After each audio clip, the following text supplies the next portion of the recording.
Welcome back, everyone, to the number one podcast of the decade. This is our 10th episode, and it's a special one for us.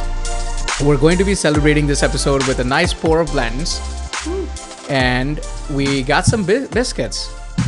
It's a weird combination, but these biscuits are called Chit Chats, and they're sent to us from our listeners from New Zealand. So thank you, and shout out. Cheers. Cheers, guys. All right, few updates for our listeners. Over the next few episodes, we will be available on many social media platforms. There will be an interactive / visual version of the pod available on YouTube. The biggest change we will be doing is that we're rebranding. We are now officially Incognito Banter. So, So along with the biscuits, we're kind of saying a farewell to Chit Chats, huh? Yep. Well, I mean, the chit chats are not going away. We're still going to be doing chit chats, but I think it's just better SEO. Let's just be honest. It's just better SEO. We stepped away from the chits anyways for Yeah, a hot it's minute. been a minute. Yeah, right. So At least this way we could be more interactive with the listeners, and they could give us some feedback via our social medias now. So that's exciting. Yeah. it's the only way. Otherwise, they don't know who the hell we are. And I mean, honestly, like most of the conversations we have is just banter, right? Like we just banter with each other. I see what you did there. Exactly. And we're anonymous. So the name just kind of fit in. So it's been a while since we've recorded or been in the studio together. We've kind of taken a little hiatus due to the holidays, and we wanted to make this episode special. So a way that we're doing that actually is for the first time, we, along with the blends and the Chit Chat biscuits, we have our first guest coming on to our podcast. I'm very excited about that because our guest today is a real life Renaissance man, a marathon runner, entrepreneur, computer scientist, and Guju rapper. He's inspired all of us, and I'm excited to have him on the show. Please welcome Harsh Patel. Thanks for this amazing introduction, but it's all fake. The only thing that's actually true about it is that I am a real life man. and not a Guju rapper. I was saying, and a Guju rapper, you got to be right. I'm not a good rapper, guys. I have never recorded. All right. I mean, first guest. How do you feel? Is there a lot of pressure on you? Because, I mean, we don't feel pressured at all. No, I don't feel pressured. You guys did a great job. Just making you feel comfortable. Nice. Yeah, no, I was genuinely kind of nervous reaching out to him and like wondering if like someone would come on our podcast because, you know, even though we are the greatest podcast in the world For the last decade at least, we're still very modest in terms of outreach. Yeah. And viewership, man, right? Like they just haven't discovered us yet. We're the greatest. Mm-hmm. Yeah. Just not many people know it yet. But I want to know a little bit more about Harsh today. But I think before we do that, I know the normal flow of the show is we talk about some things that are going on and discuss what, you know, some things are happening. But I really, truly want to focus on our guest today. So we'll just do a quick like headline roundup of what has gone on. Yeah. So, I mean, none of this should be a surprise to you guys, right? We have some stuff going down in the Middle East right now that's impacting a lot of us, whether it be directly or indirectly. India lost the World Cup, unfortunately. Oh, man, don't cricket. remind me. Attack on Titan ended. I definitely think we should do a deeper dive at some point on that, whether we liked it or not. And, you know, I think there's some, not mixed, but I think there's definitely some discrepancies between the actual manga and the show. And I've been getting into a lot of sports betting, but that's not, you know, headlines. But I think it's just been very frustrating lately. But that's all I got. I mean, honestly, I think it's one of my dreams to have an actual cricketer or of any team, right? Just show up on our pod and we get to interview them. That would be That'd like be so cool. That'd be so cool. I would love to be like a fly on the wall. Yeah, that's my absolute dream. I've been watching so many podcasts where they do that. One of us has to become very good at cricket very soon. I feel like we could name for ourselves. If you guys continue it, I mean, I'm sure you guys will attract people like that. Thank you. No, that's very kind of you. That's the vote of confidence we needed. So along with being kind, let's learn a little bit more about you. So describe in your own words. Describe Harsh Patel. Wow, like we're about to interview him. I'm about to talk about why I deserve this senior software engineer job. But no, just tell us a little bit about your life. Basically, okay, so one thing I would say is that I want this conversation to be just me trying to get to know you, because, you know, we don't know each other as well as, you know, So one would want. Yeah. So why don't we start from the beginning? Something we know about you is that you immigrated here from India. What was that like? Do you remember it? I don't know how old you Yeah, I are. remember it clearly. Yeah, so like what was that like? One, and then two, like what were some of the big differences you noticed either all immediately or over time between life there and life here? Let's start with that. Yeah, I mean, for me, immigrating here was a horrible thing. I hated it here. I grew up in Mumbai, where there's always people and hustle and bustle. It was a big city, and coming here in the middle of nowhere here, basically in the suburbs here in Chicago, it was a huge cultural shock for me, and I was not happy. But then I feel like over time I made friends, or maybe like in high school and college is where I really started feeling like happiness and like just being Being part of the country, you being know, a part, being accepted. Would you say you fully? Yeah, so college is around when you fully felt like an American. Is that how you think about it, or not? or like home. Yeah, like made America it your was home, basically. You're right. Yeah, I agree with that. Not even, yeah, probably would say college. College was really the time. And yeah, now I feel like I'm becoming like more of a patriot. Much very opposite of what I was like when I came to America. I mean, that's really interesting. Quick question for you. When I immigrated, I had these giant belt buckles of bulls. And like, I mean, we're talking about Like Texas style? like Texas style, but not. Belt buckle. First of all, I mean, you had me at belt buckles. To begin with, one, and two. Why bolts? I don't know. Oh, that okay. was just a thing. My parents were like, yeah. Maybe you thought all Americans were cowboys or something. I mean, this was not That a doesn't decision seem made by too me. Far. That doesn't seem too far off from. Yeah, that's believable to me. Actually. Fat, steak-eating bull riders, I guess. Yeah, and then I mean, the funny thing is, like, when I went to junior high, like I would wear these, you know, like right off of, like, you know, a new immigrant, basically wearing these belt buckles and thinking that I'm the style kid. And what I realized is that I got a nickname from that, and you wouldn't expect this nickname at all. Bullshit. No, I mean, that would have been good. That would have been creative. I would have been actually happy if that was the nickname. Yeah, let's see. I got the nickname of Taco. I just didn't. I love that. I love that. Like, oh yeah, it's a colored person in like a Texan belt. Taco.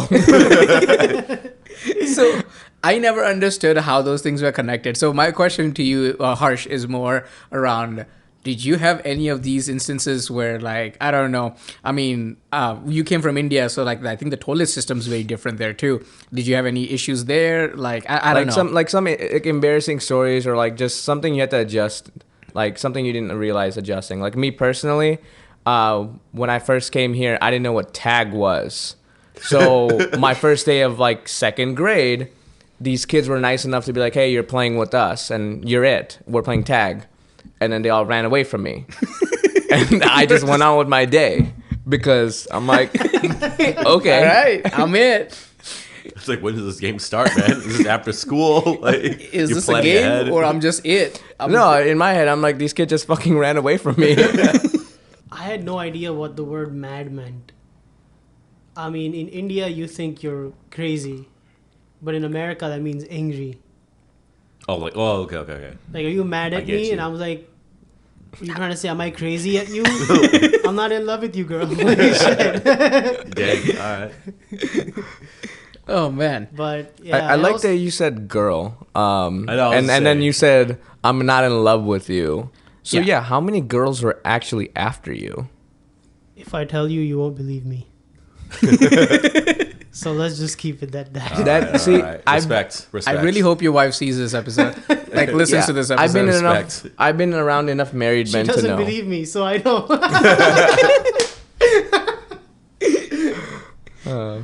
Oh So- man. So I know there's been ups and downs with any sort of immigration coming from any country. Yeah. And I've heard multiple stories about kids from India coming and adjusting. So we're looking back at it now, seeing how you're very accomplished in your career, accomplished in your personal life, have a nice family, and, you know, like you just mentioned, you're married. If you could go back and help your parents make this decision, would you still convince them to come here? That's a tough one. That's a difficult one. I would say yes, because I'm only starting to realize the advantages of being in America. But if you had asked me if like 10 years ago, I would have said no. We're not a political podcast, but I would like to know, what advantages do you actually see being in America? If any other country had the same fiscal policy as we did, they would be in hyperinflation. Oh, really? Okay. I mean, the amount of money we print, the only reason we're not like in like a crazy amount of inflation is because everybody wants the American dollar. USA. The USA. reserve currency. Yeah. We're the apple of the countries. Right. So yeah, I mean, it's basically the stability, the amount of opportunities that you get because of that, Mhm. and the ability to really, I mean, just think about it. I don't think Elon Musk could have existed in any other country. I don't think the types of innovations that are happening, like in OpenAI or any other place, would have existed in any other country, just because of the environment is over here, as you cannot find it anywhere else. Oh, fair. Would you have asked your parents to come here earlier?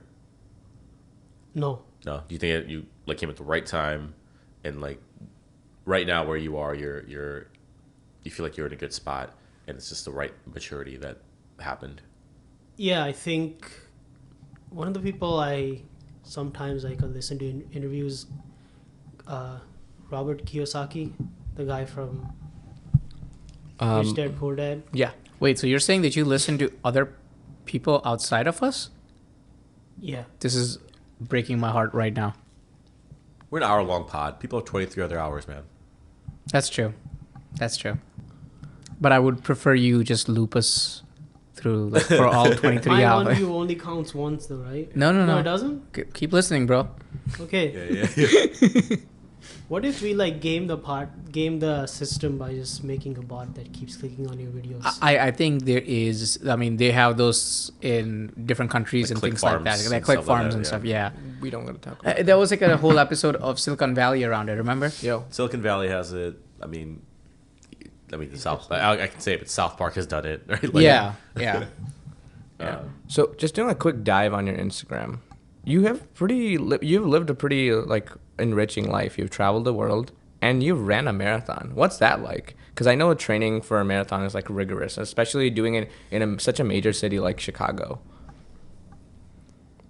I feel like I credit most of the happy moments of my life to my friends, who are the real ones. I mean, if I didn't have the friends that I had, I would not have like 90% of those good memories.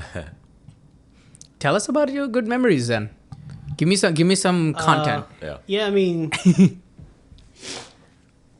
I would say like some of the best memories have been traveling with the group of friends that I have. Me and my best friend, who was also my college roommate, did a huge, almost like I believe it was like 4-city tour right after college. We went to India and we basically went through the northern part of the country, traveled the whole, basically the northern part, ate as much food as we possibly could. What was your favorite part? Like what food? Because you're from India, so like, well, how is this any different from like, Also, you know? what yeah. cities? Yeah. Oh yeah. Yeah, so here's the thing. I mean, American food, Indian food in America is nowhere as good as Indian food in India. Okay. And me and my best friend were really into Punjabi food, and we literally went to Punjab and we explored like every little. We went to Amritsar, we went to the Golden Temple, which is amazing, That's cool. and we basically explored like all the really iconic places. We went to Kesar Dhaba, which is like 108 plus year old institution, which has been on literally every food TV show you could imagine. Wait, Even- 108 years? Yeah, Yeah. even like Anthony Bourdain goes there, Oh wow. and that was like definitely one of those places where I really wanted to go, and I was able to do that. I feel like I've been able to do a lot of the things that I really wanted to do.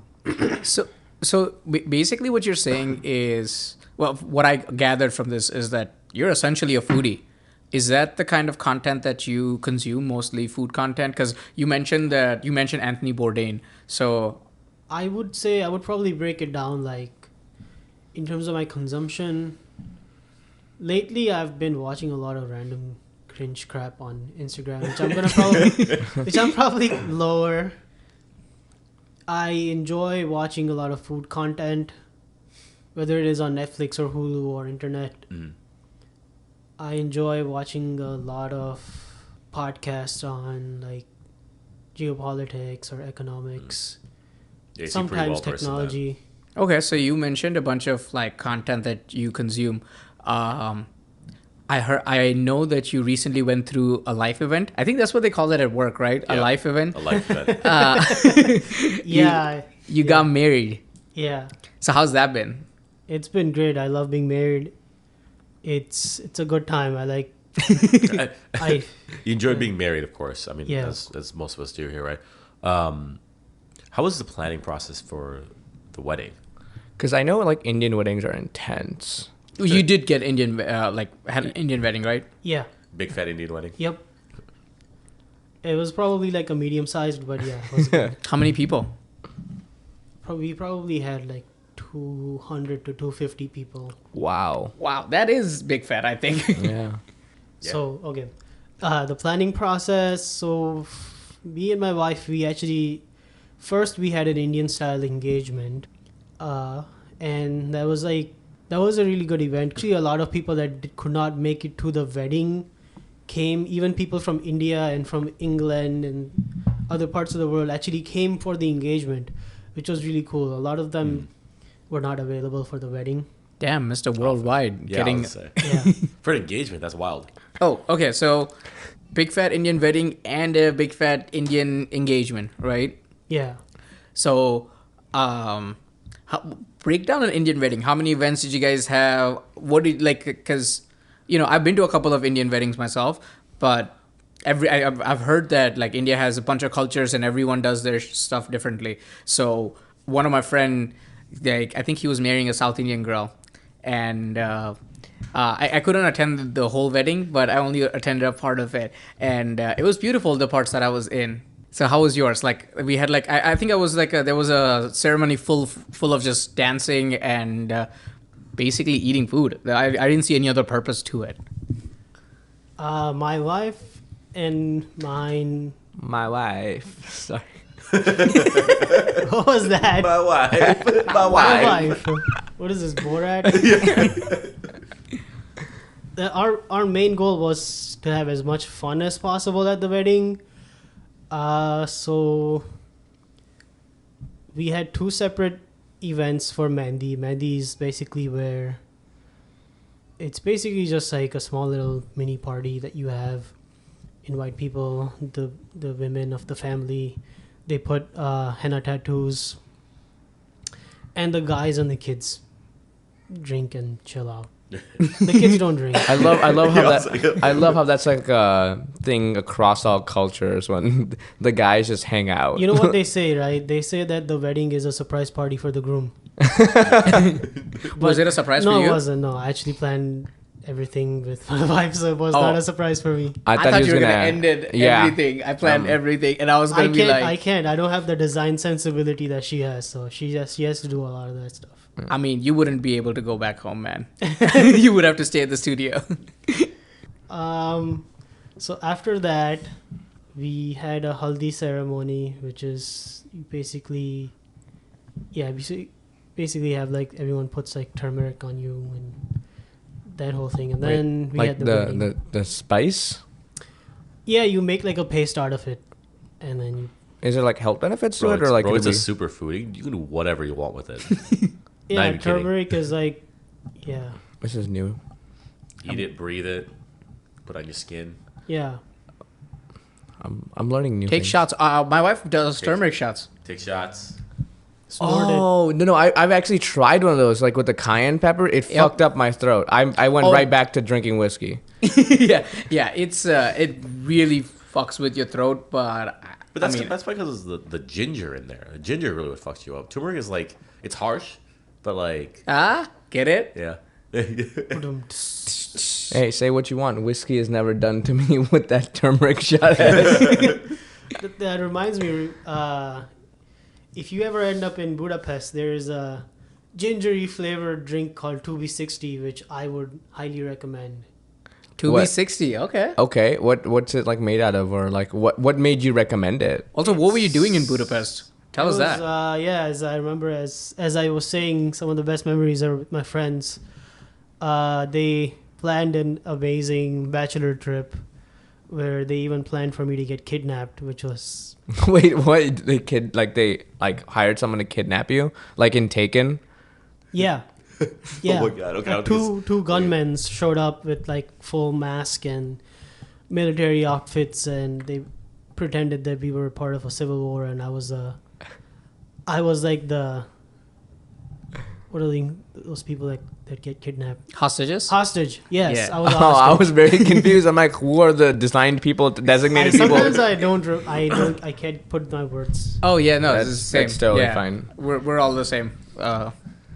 That's why we have editing software. But okay. So yeah, so you got kidnapped, and where did 2B60 play into all of this? 2B60 was like we went out. We landed in Budapest, went to our Airbnb, then we went out for brunch, and the food was okay, but like the guy who owned the store, he was super nice, and he's like, "Oh, I'll give you guys something," and he gave like every single one of us a double shot of 2B60, and I have to say, the food was really okay because it didn't taste bad or taste great, even though I was drunk as soon as I drank that thing. So do you drink a lot? Like would this be something that affects like a seasonal drinker? I think it affects everyone. It's magical. Really, there's no other way to describe it. Magical. All right. It's a magical experience. It feels like you're drinking for the first time, because you will get drunk. So I did like a quick Google search, and this drink seems like a love child between what we were just talking about with like whiskey and like a turmeric shot, because it's made of like tree root and shit. Yeah, that's so why I brought I'm it up. actually surprised to see how this would get you drunk. Unfortunately, closest store that sells this in Texas. So next time we go into Texas, I would love to try this out. we were just there for our vacation. I know we missed the opportunity. Damn. I mean, as long as you guys had some good bourbon. Yeah. Yeah, I mean, Texas. bourbon. I in mean, general. Yeah. Texas is known for good bourbon and good barbecue. All my exes live in Texas, like I'm George Strait. that reminds me. I heard a crazy story about you. You invited your ex to your wedding. Yeah. We're talking about weddings. Let's talk about Yeah, that. that was a miscalc on my part. Hey, All right. So we talked about your travels. I mean, so far you told us you've been to India, like a bunch of cities in India. You've been to Budapest. We talked a little bit about your wedding as well. I think the only events we're probably missing, and correct me if I'm wrong, is just wedding and reception. Yeah. And going through your Instagram, I saw a bunch of photos of that. So, looks lit. Like it just looked lit. you know how creepy you can be if you really want to on Instagram? Because like we did a deep dive and we checked people that tagged him. We saw all perspectives of this wedding, and like it felt like we were actually there. Like it's kind of wild just how deep we could dig into someone's life over Instagram DM. Like this is a person we met over Instagram, and now I know a lot about his life. Well, I mean, this is the perfect segue to blaming him for all of this because he works in the fintech industry, right? Yeah. And you know, as an engineer, mostly because you're an engineer, and I blame all engineers equally. So it doesn't matter if you're, you know, working with Sam Altman at OpenAI or you're working at, I guess, Alex Cross. Is that the new CEO of PayPal? Alex right. Chris? Cross, I think it was. Yeah. When I think of fintech, I only think of PayPal. So I don't know. Nothing else comes to my mind. Fintech is a big field. I mean, there's a lot of banks, and at least in America, they're super high tech. Well, fintech includes the banks, includes like these equities trading platforms, includes really anything and everything, right? Like one of the aspirational things that I have in terms of fintech is to be one day work for a hedge fund. Just because I like trading and I like macroeconomics and seeing how the markets react to things. So half of me was expecting him to say is I recently watched The Wolf of Wall Street, and this is just kind of what I wanted to do. I'm not in the brokerage section where all of those things happen. I'm in the back room. Oh, okay. So you don't want to be like tossing midgets in the middle of your workplace. No, I just want to get paid and work on things that are fun. Speaking of midgets, I know you mentioned like bachelor party Budapest, and like a funny story that came up is for one of my other friends, we actually hired someone that is a midget for bartending services. Funniest story is as soon as we got to the airport, I got a text that says that the midget is out of commission. Till this day, I have no idea what that means. I hope that person is okay. yeah, dude. So I'm so confused. How did the midget get decommissioned? Like, how does that even work? Like, what does that mean? I don't know, man, like, but I hope he's okay. Is all because I was looking forward to like, you know, the drinks that were being served by him. Why hire a midget for that? I mean, actually, I've heard another story where they handcuff you to a midget for the rest of the, like a bar crawl or something, and then the midget tries to go to the bathroom and stuff, and you got to take him.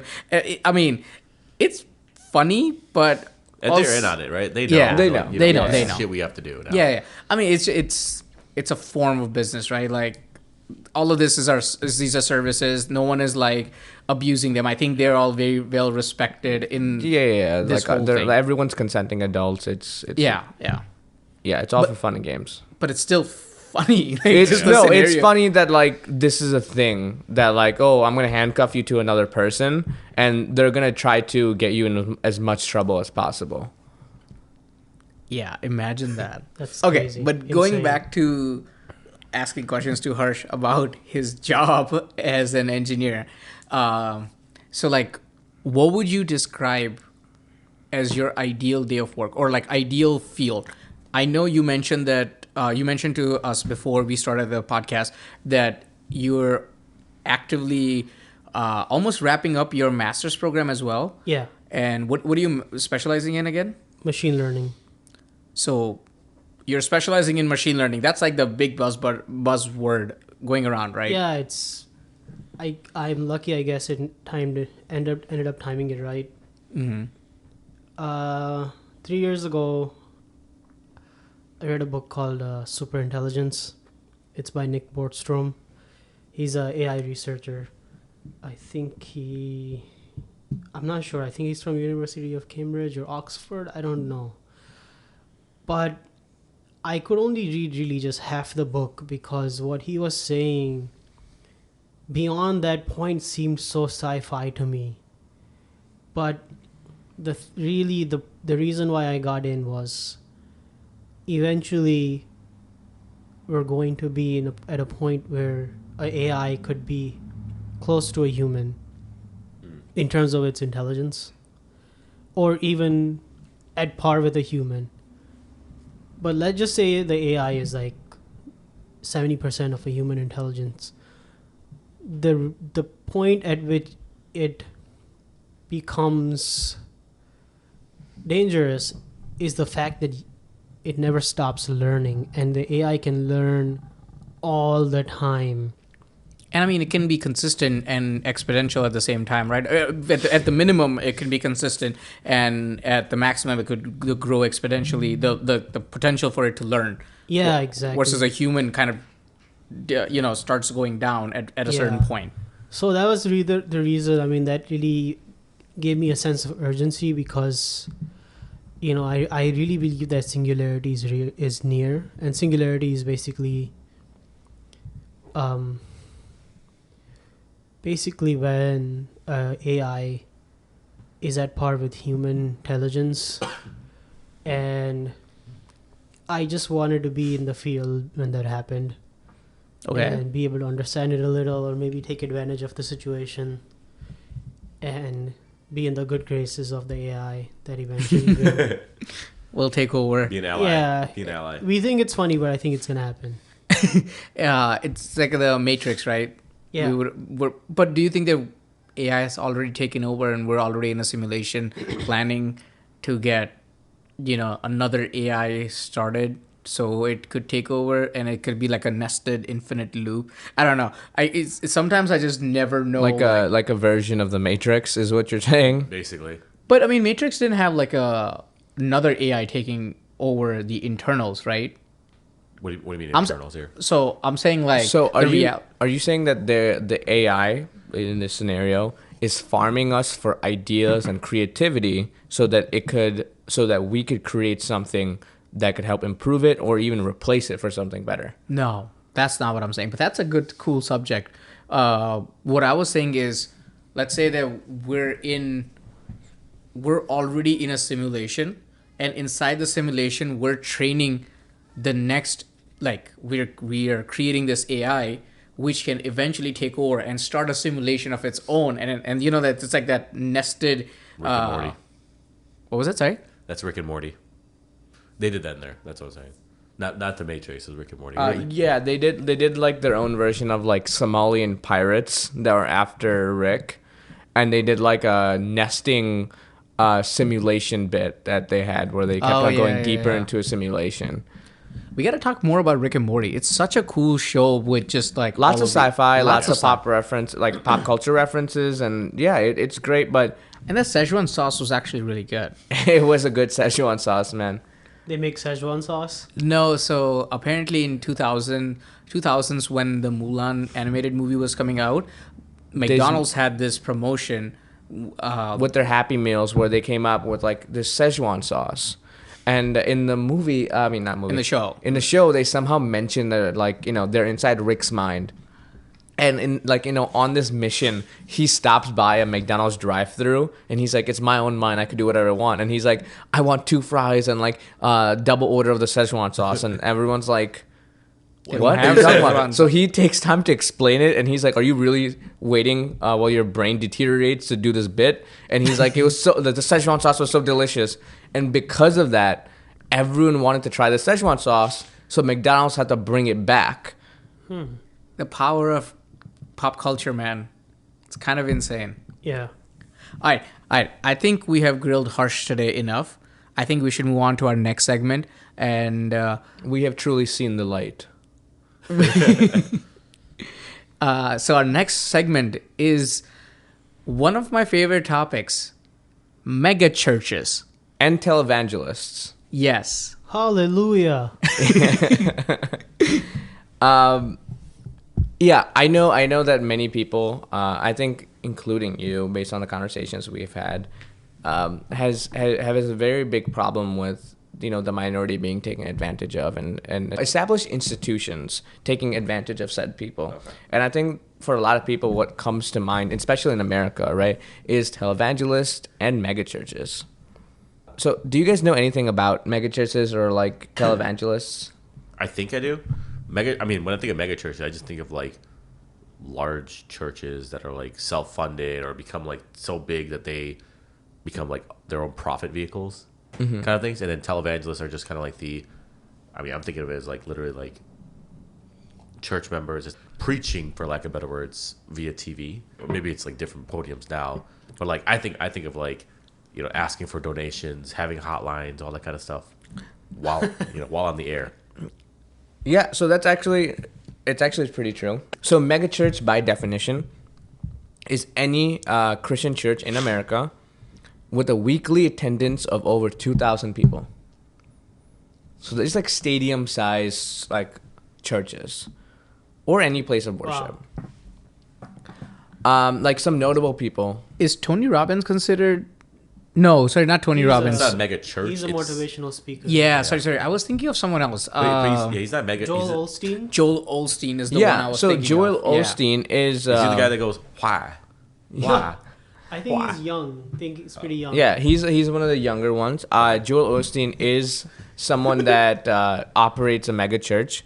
Some of the famous people that work in mega churches are Joel Osteen, Kenneth Copeland, Gloria Copeland, Robert Tilton, Oral Roberts, and someone... Isn't that a school? No, and then get this, someone by the name of Sir Flo Dollar. Now that's the church I'm going to. Yo. Yeah, his name is Sir Flo Dollar.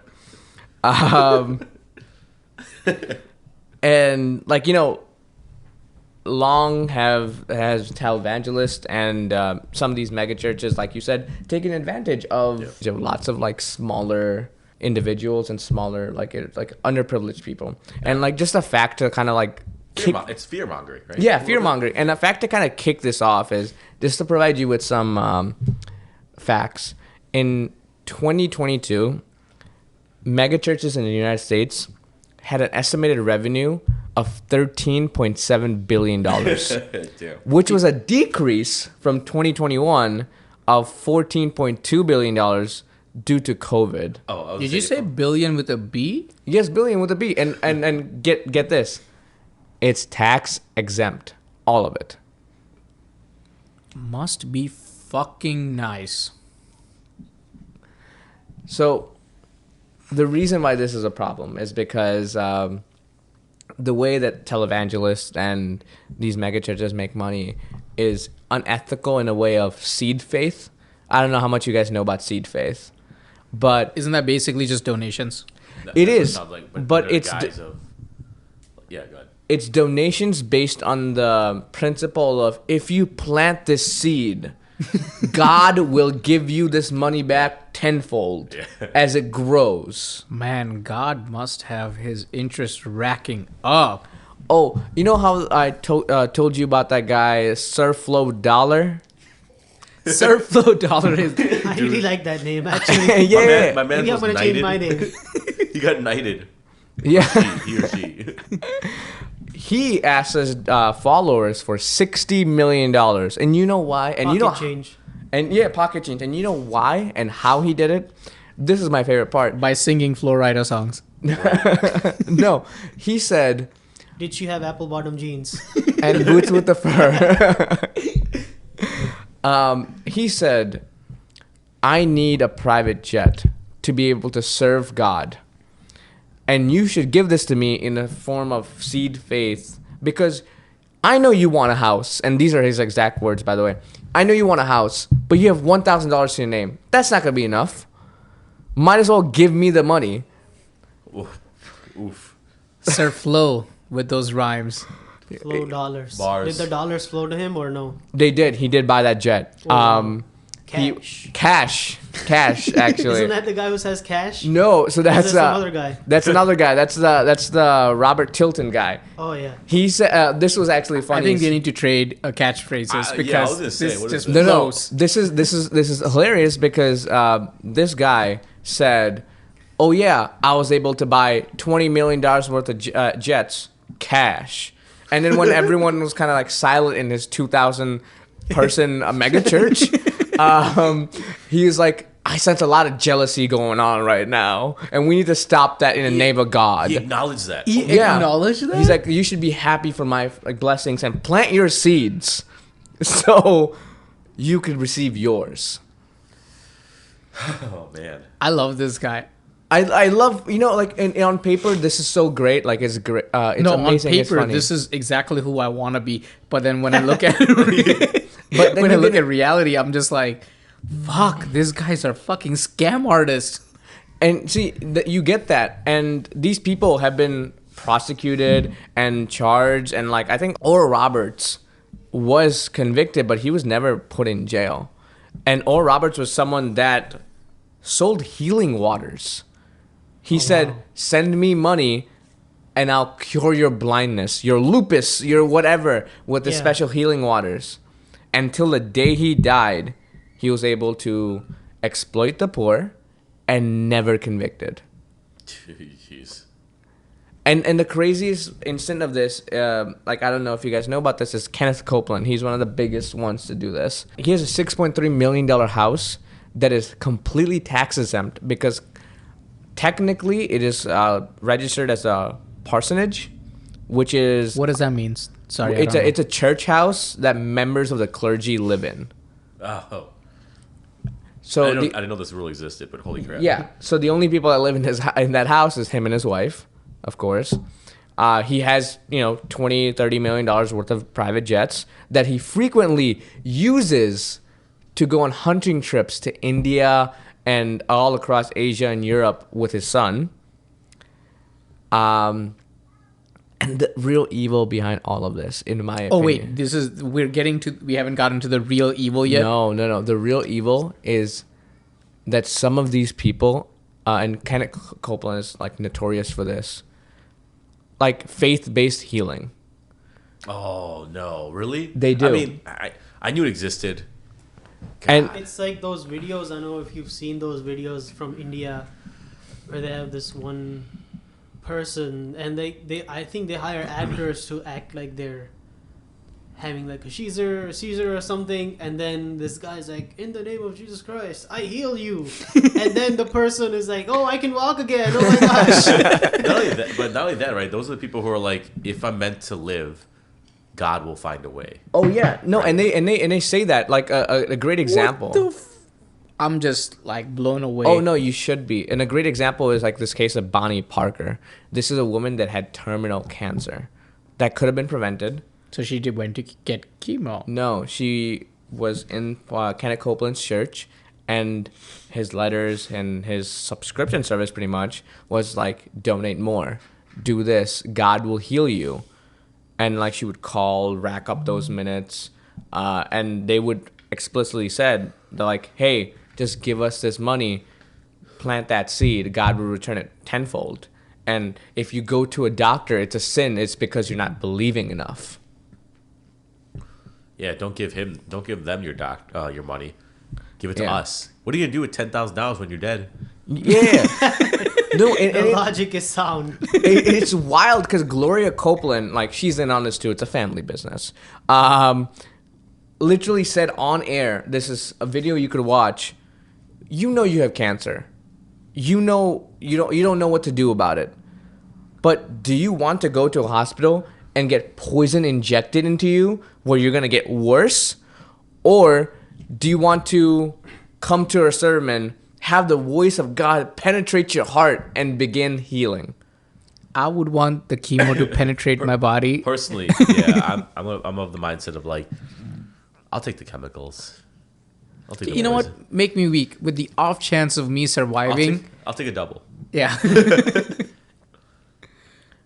But yeah, man, these people, like, tax exemptions, private jets, hunting trips, a house that they don't have to pay taxes in, and like, just this, like, 2022, $13.7 billion not taxed, Dude.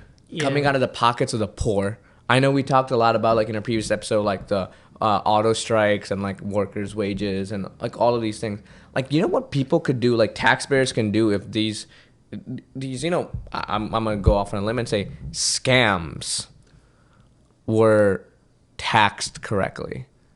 I mean, regardless, like, I don't think that's like a good logic, just because I feel like if somebody's using religion to... so religion's such a touchy subject in general, where if you deny someone, especially with one of the basic ideologies of this country being religious freedom, right? And if you shit on somebody based on what they believe in and their practices, and be like, you're telling, and the other thing is telling people what to do with their money, right? And so you're like, listen, I believe. So I'm going to give that $1,000 to this church in the off chance this works. So I 100% agree with all of that, right? Religious freedom is very important and should be protected at all costs. But the reason I, believe this or say these things is, I don't know if you guys have seen the John Oliver episode, or John Oliver back in its early days. He made a mega church because his show qualified for one. Tax exemption and all of it. He made a fake mega church and he registered it in the state of Texas. His show is shot in New York. He's never been to Texas or never been affiliated with it. Well, I mean, he was trying to prove a point. I don't think he's right. And he brought up some facts where only 1 or 2 mega churches were ever audited out of hundreds and thousands. By the IRS? By the IRS, because there's such vague rules. Well, the IRS doesn't really like to audit and I think that's the thing. Entities that are more complex. They like to audit people that are I disagree. As someone in the finance accounting field, they do audit, and there's some certain governing bodies that do audit and keep track of these things. It just when it comes to, I believe, in certain touchy subjects like religion, where they could have stricter rules. Well, tax audits are different. I think he's right about that. Corporations always get audited for their taxes as well as their financials, right? Because the investing public is there, and there's always somebody else who's going to yell at you, right? The people who are going to turn around and yell at the church here are the people donating, right? And they're like, well, I didn't. The message is I didn't give enough. I didn't give enough. I didn't plant a large enough seed for this to work, right? So they've corrupted mind, and people have done a lot less and suffered a lot more. I mean, I've seen some documentaries on Netflix about some of these things, and it's just wild. What is it like? The Wild County. Well, right? that was one thing, but it was Keep Sweet something, and it's about some sect of the Mormon of the Church of Mormon or whatever it's called, right? The Mormon Church, and some of the stuff that they were talking about are ridiculous, and to this day, not much has happened as a result of this, and it's documented. We have people saying this stuff. Scientology, same thing, right? People said some of the stuff, but it's just not going to happen. But right? Just FYI, just conclusion. What do you call it? Bonnie Parker did end up passing in debt, and these things were brought up by her daughter, and everything was recorded in Bonnie Parker's diary of pretty much harassment when she wasn't donating enough in enough intervals and all of these things, and that's why this kind of got brought up. That's just crazy. Honestly, I don't know. I don't even know what to say, because I personally am of the type of person who goes to the extreme end when I see things like this, and I would want to say something like, I think all mega churches are evil and we should not be I think there needs to be something, there to govern them better or stop them. But I also understand the other side, that it does provide hope and guides people to do good in the world. Yeah, right? No, I totally agree. I'm not going to go say that all megachurches are evil, right? I do think that some televangelists and megachurch leaders, or actually I'm going to take a liberty to say most of them are, but they also do good. Do I think Joel Austin should have closed down the doors to his megachurch when there was a storm happening in Texas that was affecting the lives of other people? Fuck no. Fuck no. Right? But do I think that listening to his videos helps some people get through their day? Actually, my own mom, she used to listen to Joel Austin videos all the time. And oh, wow. she felt like, she was helping him. I think people who sometimes find fate and sanity in watching these religious videos and things like that. But did she ever donate? No, I would never let her. Not when I'm around. Dude, you'd be surprised. A lot of people at some point in their lives need something like this. And I get it that it's exploitative or whatever the word is, but as long as you feel good about it, that's really what it comes down to, right? Yeah. And I did some basic math. I know this is not 100% accurate, but the reason why I was so enraged by all of this is just looking at the numbers, right? If these were not tax exempt, these 200 weekly member churches or whatever, mega churches, with the revenue of, the fucking $13.7 billion. A regular C Corp pays 21% in tax. They don't end up doing it because there's so many exemptions and so many deductions or whatnot. But even after all of that, they would still end up paying about $1.47 billion in taxes a year. These mega churches. It would take $626 million to fix Flint, Michigan. To fix the drinking water. Yeah. Like the infrastructure, all of these, going back to the government itself, like the amount of problems and lives that could be made better if these things were made accurate.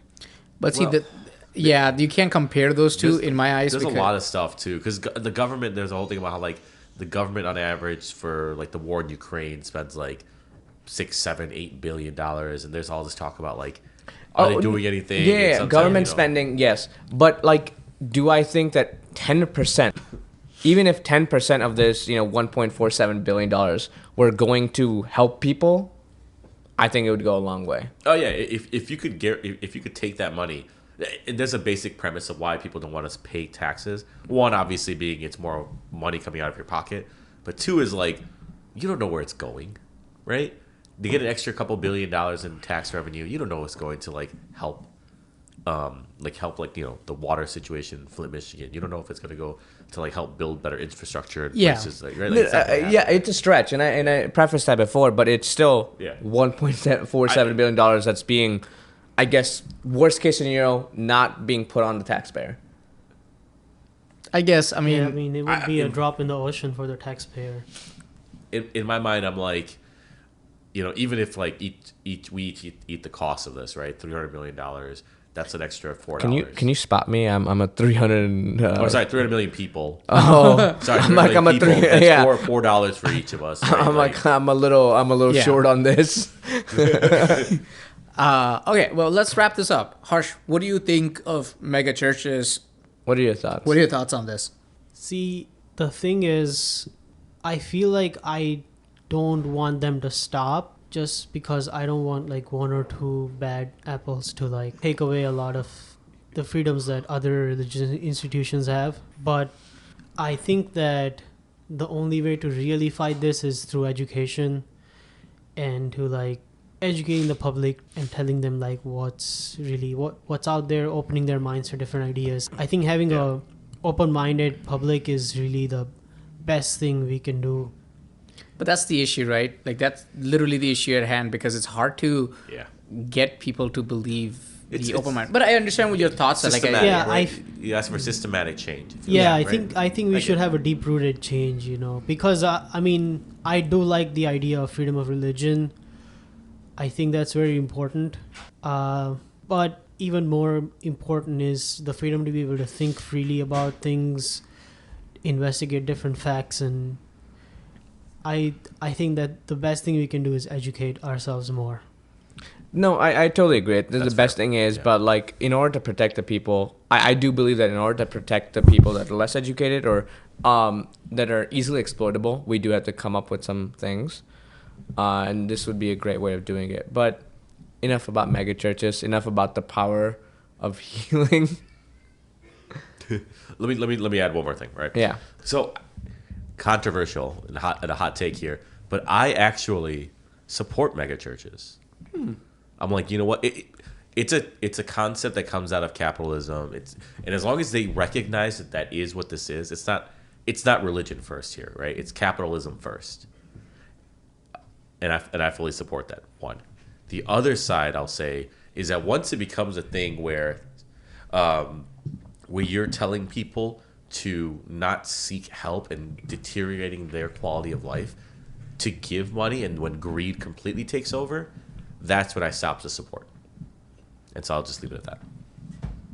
Yeah, I don't think you should be selling healing waters that's going to cure blindness and sell that. But if you're like, hey, I have cancer, and you're like, well, you could go to the doctor and he'll inject you with poison and chemicals, even though it's backed by science. Instead, give me the money. I will invest it in God, and that'll turn into your health coming back. Yeah, that's where I draw the line.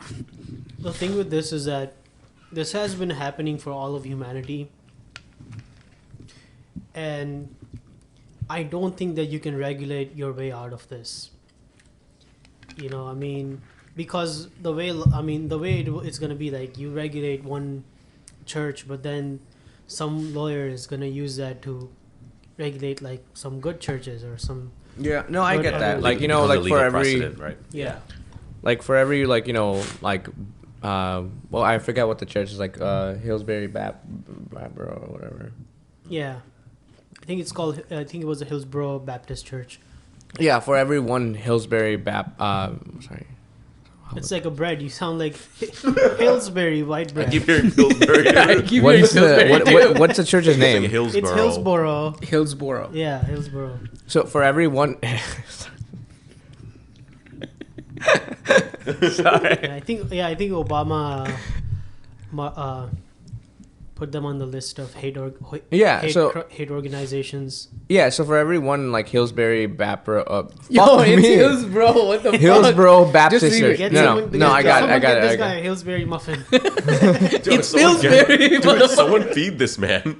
So for every Hillsborough Baptist church, there's always, like, good churches and good leaders in religion that want to help you and teach you in faith. And I'm not the most religious person, but I do believe in spirituality, and I do believe that it does help people in their times of need.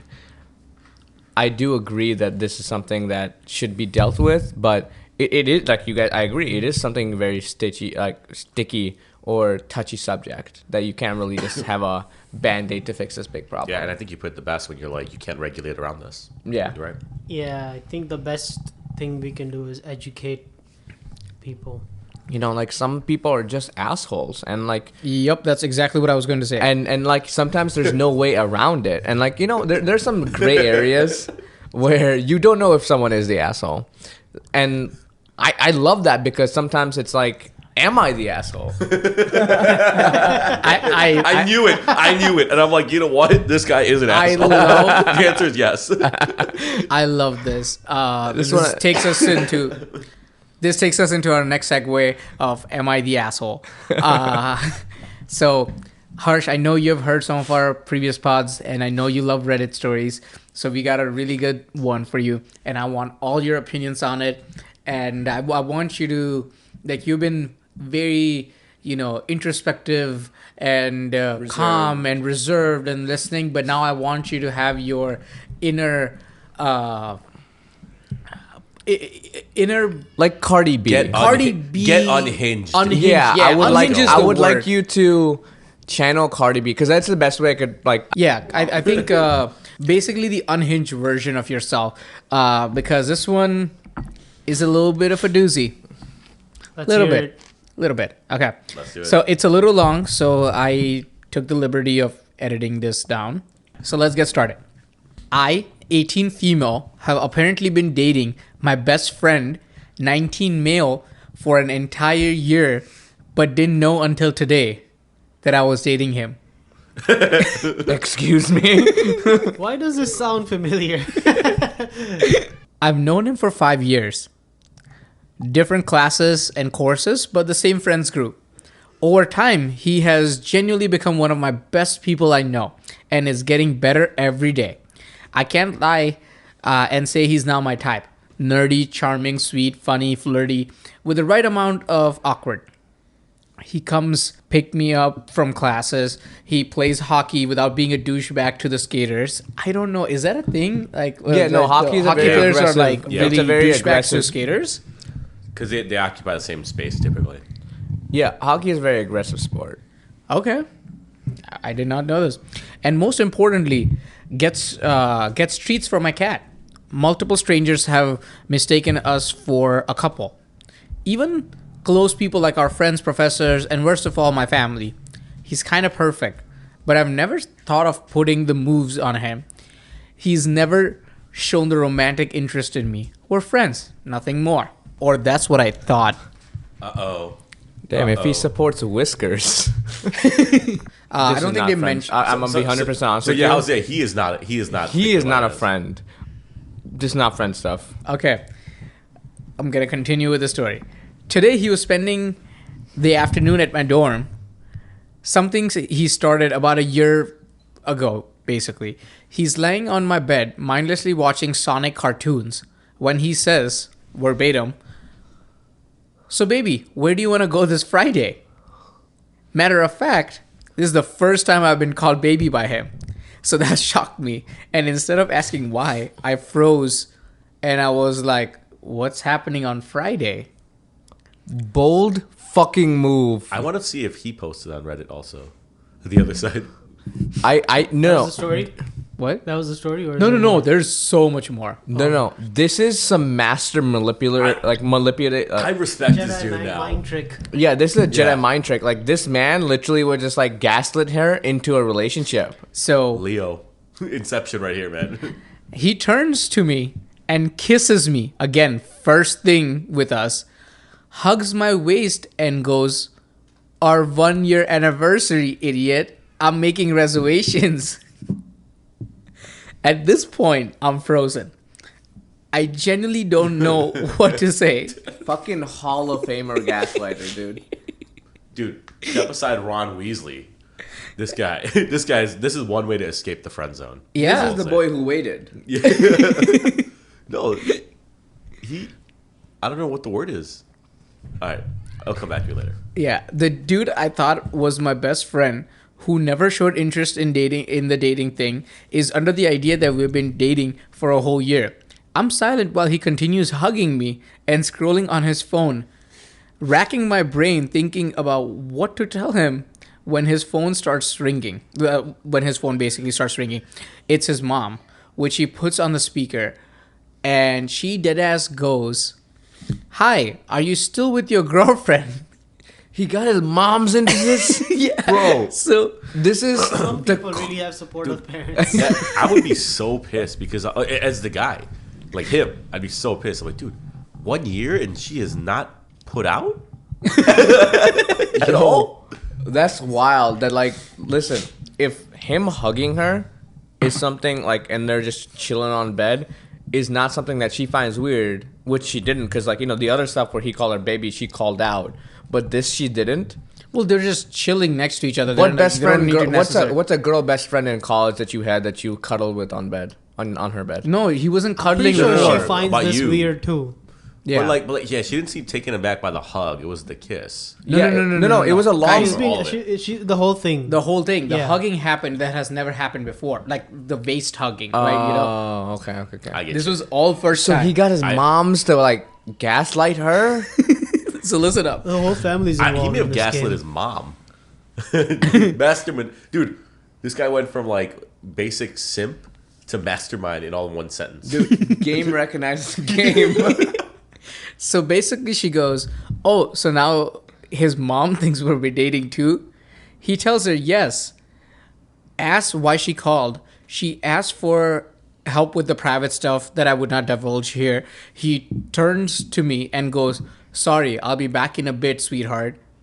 I just nodded. I was just like, "All right, see you in a bit." No questions, no Babe. screaming, just acceptance. He gets up to put on his sneakers and leans down to kiss me again, which I just accept at this point. It's a nice kiss, besides the fact that I don't mind it's somewhere else. Wait, What do you mean? Say the last part again. Yeah. Excuse me. Repeat that. Like she wants him to kiss her somewhere else. Kiss her in the down no, under. She Australian? Oh, sorry. He gets up to put on his sneakers and leans down to kiss me again, which I just accept at this point. It's a nice kiss, besides the fact that my mind is somewhere else. Oh, okay. Mine is somewhere. Well, Oh, yeah. dude, I thought she wanted it in the down under. He's like, yo, this ain't it. Like, try again. Try it in the outback. He leaves and I get a text from his coach. "Tell your boyfriend to come tomorrow at 9. He'll only listen to you if it's from you." Wait, hold The on. coach? The hockey coach, Texted the girl. the girl, Okay. He's a I'm hockey like- coach? His hockey coach. his hockey coach. Okay. So she's like, "The fuck you mean only me? You're responsible adult tasked to train these hockey players. Why do you depend on me bringing him to you? Well, that led me to a rabbit hole of finding out who knows we're dating. Apparently, majority of the people I talk to think / quote unquote know we're dating, except her. She didn't know they were dating.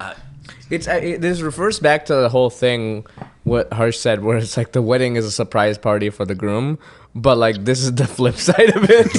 This Be like whole ass relationship. Yeah, is one day restaurant. this girl, like from what it seems like, is just gonna show up to a wedding and be like, "Oh no, this is mine. I thought my friend just gave me a ring on a beach." Okay, I don't think it's a prank solely on the fact that his mom called me his girlfriend. They don't have the closest relationship. She's very traditional, conservative, and religious Korean woman. Always serious and does not play around. When she realized early on that her son did not agree with many of her opinions, she stopped caring for him to the fullest, only keeping it civil for the rest of the family and friends. There's nothing he could have done to have her go along with something like this, especially when she wants him to marry a young, nice Korean girl, which I'm not. She's a white girl, the person who's writing this story. I don't know what to do. I mean, he's a great guy, don't get me wrong.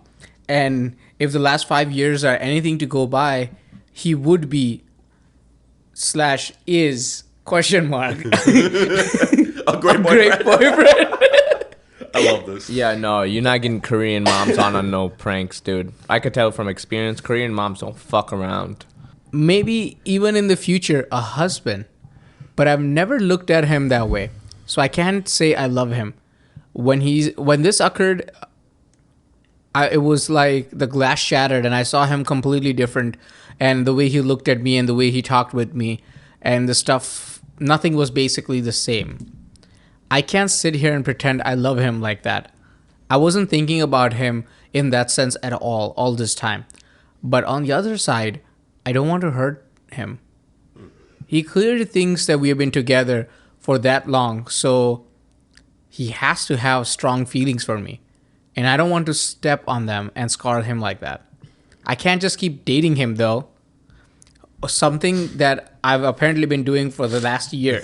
In my I love this so much. in my defense, who dates someone and just not like ask them about it? I just don't know what to do. I'm scared and angry and disappointed in myself for not recognizing the situation sooner. Feels like I'm stuck between the sword and a wall. That's a weird way of phrasing it. A sword on the wall, not weird, like a yeah. rock in a hard place. Listen, I think this word refers to his dick. Ah. That's what I think. And he's putting up her against the wall. Oh, okay. Exactly. Last thing I want is to hurt him, but I also don't want to lie to him. How should I go on about this with him? All right. How would you guys tell him or break this to him? Or would you guys break this to him? I want Harsh to go first. All right, Harsh.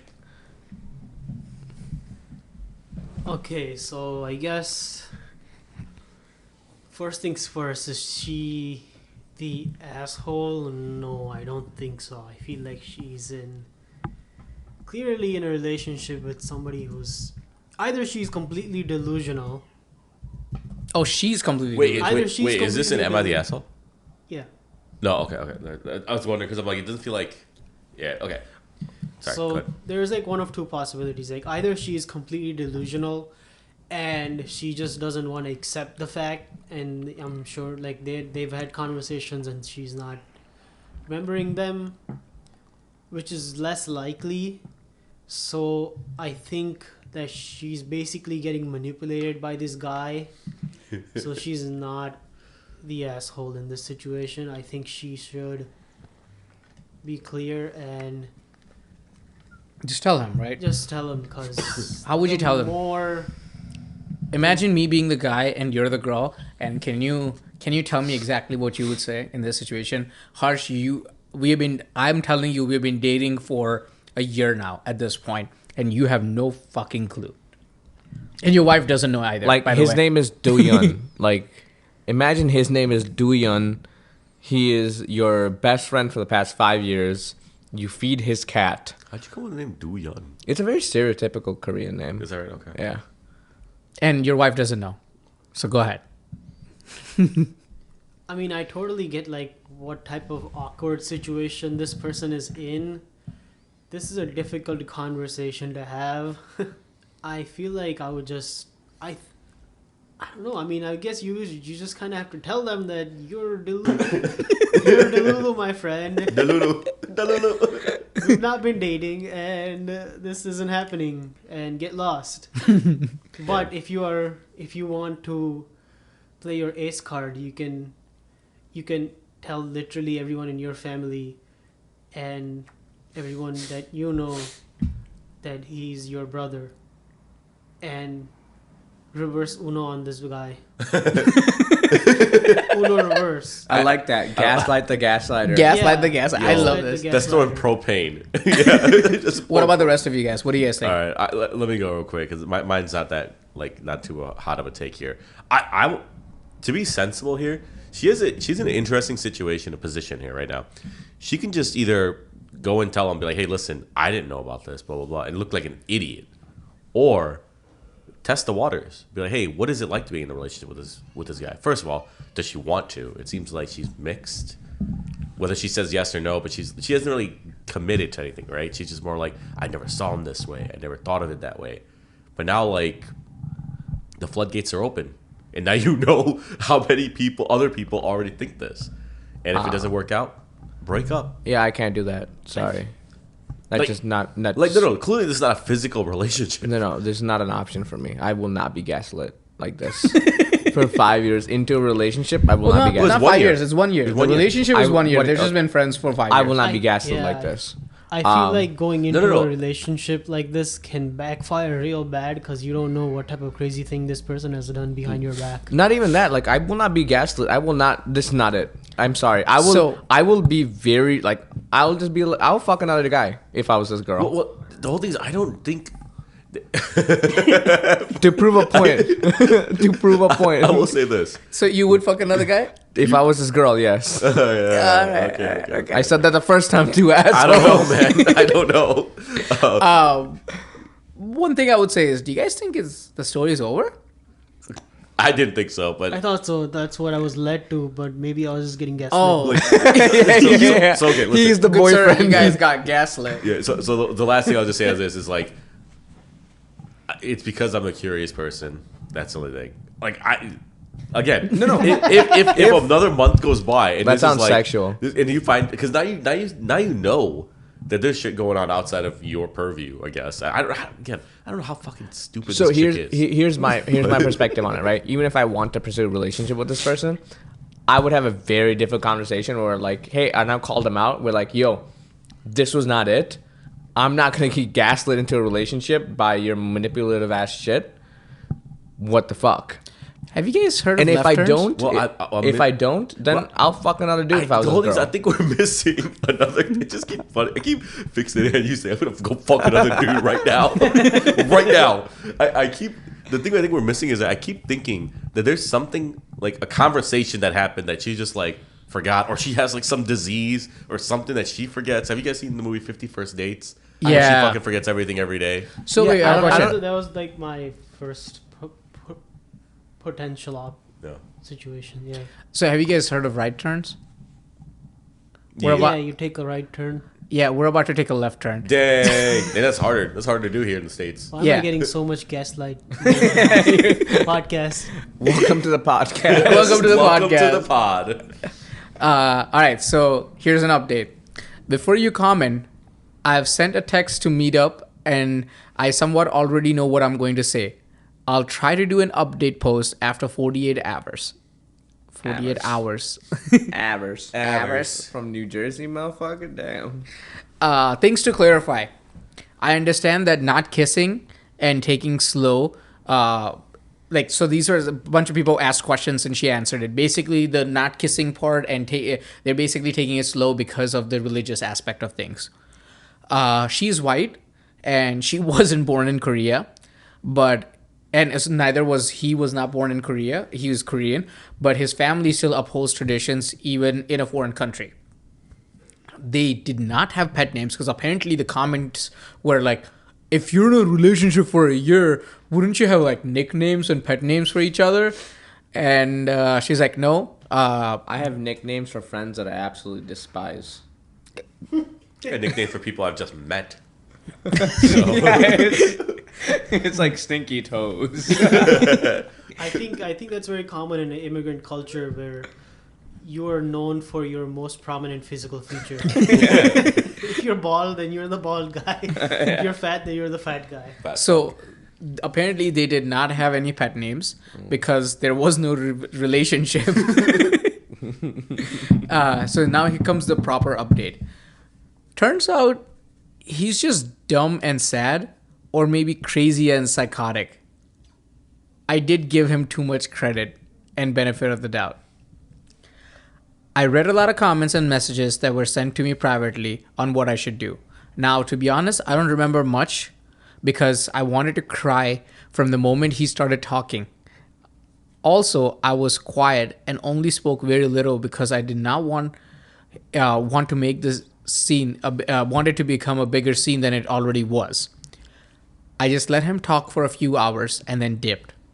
Towards the end, he was shouting and unpredictable, and people were looking, and I just wanted to go home. So here's what happened. I decided that we should meet up in a public space. Before his practice, I sent him a text and asked if he wanted to meet up at a coffee shop we both already knew. He called and said yes. And, "You sound serious. Should I be worried?" To which I said, "Honestly, yes." Yes, you should. Absolutely be worried. Go, white girl. Go, white girl. He told me to stop joking and then went on to his practice. Fast forward to a couple of hours. I'm sitting there and he comes in, sits in front of me, and thanks me for the food I ordered for him. We start eating. Yeah, and wait. This is something we have not addressed. This is a Korean man playing hockey? Hey, he's No. great. Oh, maybe you got some head trauma from. Okay, I get it. From all the hits to the face. Yeah. we start eating. I'm a nervous wreck. And he realizes, which leads him to asking, "Are you really okay? You didn't seem good a while ago, and from what you said, I'm actually worried now." So I lay it out on him. I asked him why he thinks we're dating, why does everyone else, and what led them to thinking that. Now he's just quiet, and I'm just looking at him, and he does not say anything. Stuff after that is a bit fuzzy because I wanted to cry. He said something like, "I didn't really think he could actually date. I didn't really think we could actually date if I asked you up front." To which I said, "That's how relationships usually work though. What? You ask." To which led him on a tangent about women in general. Opinions that he shared with me and said to my eyes with no regret. While I saw in front of me was no longer my best friend of 5 years, it was a boy who grew up to be a man and to have very damaging idea of a woman. Stuff that I would assign to immaturity, but he had nicer things to say when he was 14 than he said at this age. Yeah. He interrupted me and asked, which led him to speak more about women this way, since he never let his family, most predominantly his mother, influence him into these antiquated ideas. He was quiet for a while, and that did give him some pity until he opened his mouth again. There are these podcasts that let me know everything I needed to. Oh, so you're a Tate fanboy. He starts arguing and yelling that it's not about him. It's about what's right and wrong, how things should be. And to be honest, I'm not really listening to him at this point. I just want to get out of there and cry. But I'm stuck listening, but nothing is registering. Some of the milder things he started yelling are about women and about the relationships with food that they have, and how they should have limited amount how we're so vulnerable and emotional, and how menstrual stuff like periods are just a hoax. Yo, this girl's probably looking at her cheese melt like, what the fuck? Clearly not been in the relationship for longer for any time at all. Like, Yeah. from the things he's saying. And then he said, he said basically I was no doubt lying when I couldn't walk from my period pains because I wanted his attention, and that no girls can possibly feel a greater pain than a man. My God, dude. He also This guy's said, an idiot. yeah, he also said that when we were talking about his course, something to do with car parts, it was not cute and sweet of me, let alone women in general, to act dumb and pretend I'm clueless, because that thing does not make me more appealing. She's like, I genuinely don't know anything about cars. And this guy was like, it's just not cool that you're acting that you don't know about fucking cars. She's like, dude. I love this guy so much. He tells me I'm not a perfect woman, whatever that means, but he would still like to date me, I love him. but couldn't tell me because I would say no and ruin his fantasy. I love him so much because he's pretty much like your shit, but it's okay. I love you, And I'll but you're accept still, you. But you're still, but you're still too good, where you'll say no to me, and I just can't handle that. So I'm gonna live in this fantasy. This is That's so stupid. this is So that's exactly what she says. She says, I tell him, you're so fucking stupid. The limit does not exist. Holy shit. You genuinely could have dated me if you had just asked. You could have had everything, but you started listening to the opinions of guys who have nothing. How sad can you be to pull a stunt like this instead of asking like a normal person? He starts yelling at me that I'm wrong and they know what is right, starting a whole rant that I don't have the strength to listen to. I stand up and start walking, but he grabs my arm. Oh, no. And more people start staring. I tell him to let go, and he only does when I threaten to call the police. I left telling him to never speak to me again. She's now home, and she has blocked everything and told some friends about what happened. So that's basically it. I feel bad for this lady. She's like, I feel distraught. Like, that was a nice friendship. It was a pillar of my childhood, and now it's gone. beat So- his ass, bro. So that's that. I thought I had a nice friend by my side, but guess not. Never trust a guy, even if you grew up with him. They'll disappoint you eventually. I mean, it's okay. She's been hurt, and I understand the walls that she's putting up at the end of it.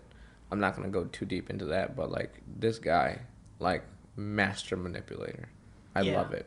I fucking love it. I do have to say that like Andrew Tate and these like alpha male podcasts are the modern day televangelists for me. It is. Yeah. That's why it fits so I properly agree with that. this. Yeah. And I will say, right, like, with this guy, like, clearly there's some mental health stuff here at play where, you know, probably throughout the time, he's like, listen, like, we're really close friends. I'm clearly attracted to this girl, blah, blah, blah, blah, blah. And then he, like, sought, like, something to help him. He chose poorly and went to Andrew Tate, the extreme on the other side. And it's like, hey, don't forget, she is property. And you have to claim what's yours. And that's probably what he tried to do, right? And that's where he went wrong. Wait, if he'd listened to probably anybody else. So we keep fixating on him, though. But I do feel for her. Like, she lost a good friendship. Like, she Oh, yeah. relied on this, right? It was... No, she didn't lose a good friend. Well, at least in her She head it lost a was. manipulator. Well, No, but in her head, she for the last 5 years, Yeah, it was a big part of her. Like a big, pillar in a her big life. relationship sense, fell yeah. apart. Yeah, I for love sure. this dude that he took like the Alex Jones turn, where he's like, periods are fake, the frogs are turning the water gay. Like, you know, like it just no, that sucks. Like, you know, losing friends in general is like hard. Like especially someone you really rely on, because she did say this is someone close to him. But yeah, dude, that guy just I have to give it up to him, man. Like Like his mental like deterioration had a hell of a run. He's like, I can't have this girl. Fuck her. Women are liars about their periods. And you know what? I'm dating her anyway. In my head. And now we're going to make it real. And then she's not good enough. Harsh, what are your final thoughts on this situation? Good riddance. That guy is a manipulator, and I hate him. Yeah. I'll say the same thing. Like, I'm glad my comment didn't age well. And, yeah, I'm glad she reached out and was like, hey, like, what the fuck? Yeah. Well, this was a good story. We talked about a lot of cool stuff. We got to know Harsh, and Harsh, we would love to have you back as well. Anytime you feel free, maybe, if you do something cool with machine learning and AI, please, don't get too famous for us. Let us invest first. Yeah, let us invest first. Yeah, we're down. But no, thank you guys so much for sticking with us for 10 episodes. Big milestone for us. We hope to reach more of you guys and talk more about all of these subjects. I know we have lots of things we want to talk about next episode, but special shout out to Harsh for coming out, and thank you guys so much. Harsh, do you have any closing thoughts? Just thank you guys for having me on. This was a great experience. And yeah, definitely would love to be back to talk about a lot of other things. But yeah, overall, I thought it was a great experience. Thanks for having me. Oh, yeah. I'll say the same thing, man. 10 episodes. I didn't think we'd make it past 1. And the fact that we're in double digits, it's awesome. Can't wait till we hit triple digits. All right, guys. Good night. Let's hit the hay. Peace out.